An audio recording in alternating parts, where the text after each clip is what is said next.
Dear students, welcome back to JCE Connect, subject Engineering Chemistry. Students, today we will start with Module 4, that is Environmental Pollution and Water Chemistry. Most of the topics that we will be studying in this module are known to us. You have studied them in your earlier classes. Therefore, now in this module, let us have a brief outlook of pollution and other related topics. Air pollution is nothing but addition of undesired substances or particles into the atmosphere. This addition adversely affects the quality of air, which affects or damages human life, plants and animals also. Who is the reason behind this? We, the human beings. How? Through burning fossil fuels or by running industries. At present, we can say that air pollution is almost zero because of corona lockdown. Since most of the countries are not only locked but sealed, hence we are lucky now to breathe fresh air. But once this lock is opened, the pollution level rises gradually. In broad sense, the air pollutants can be broadly classified as primary and secondary air pollutants. The primary air pollutants are those which are directly released into the air. Examples include sulfur dioxide, nitrogen oxide, nitrogen dioxide, and carbon monoxide. The carbon monoxide is generated due to incomplete burning or partial burning of fuels as indicated by the reaction. That is, 2 moles of carbon reacts with oxygen to form 2 moles of carbon monoxide. Smoking cigarette or BD and domestic heat or home appliances also generate carbon monoxide. Roughly about 290 million tons of carbon monoxide is added to atmosphere per year. Carbon monoxide is a colorless and odorless gas, but it is highly toxic in nature. Higher levels of carbon monoxide may result in headache or visual difficulty or paralysis and so on. But it doesn't mean that whenever headache is there, carbon monoxide is there. Basically, carbon monoxide reacts with hemoglobin, which forms carboxyhemoglobin. This carboxyhemoglobin disturbs the transfer of oxygen to the cells and tissues. We can say that presence of carbon monoxide in breath reduces the oxygen carrying capacity of the blood.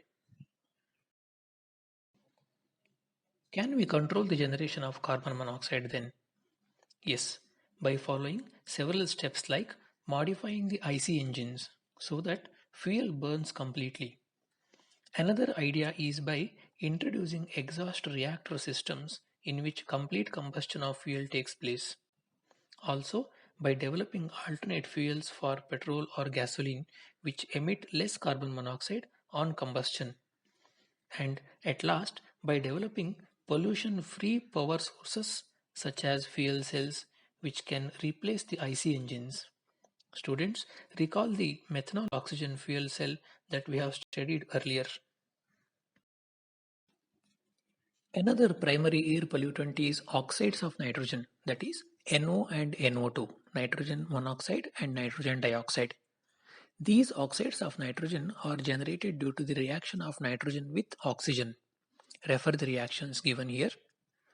The major sources of nitrogen oxides are coal, petroleum oil, and natural gas. They are also produced during lightnings. Nitrogen dioxide is having unpleasant odor and it may cause irritation of eyes and lung contraction. When the concentration of nitrogen dioxide is high, it may cause respiratory problems like asthma in children. Nitrogen oxides combine with hydrocarbons to form smog. This smog limits the road visibility and it may also result in breathing problems like bronchitis. But nitrogen cannot be removed from coal before combustion. Hence, oxides of nitrogen are removed during combustion. This can be achieved by burning coal with low oxygen concentration. Under such conditions, nitrogen is produced instead of nitrogen dioxide. If nitrogen dioxide is generated after combustion, then the flue gases or exhaust gases should be treated properly. One of such treatment is selective catalytic reduction. Here, ammonia is injected into the flue gases or exhaust gases. The injected ammonia reacts with nitrogen oxide to form nitrogen and water.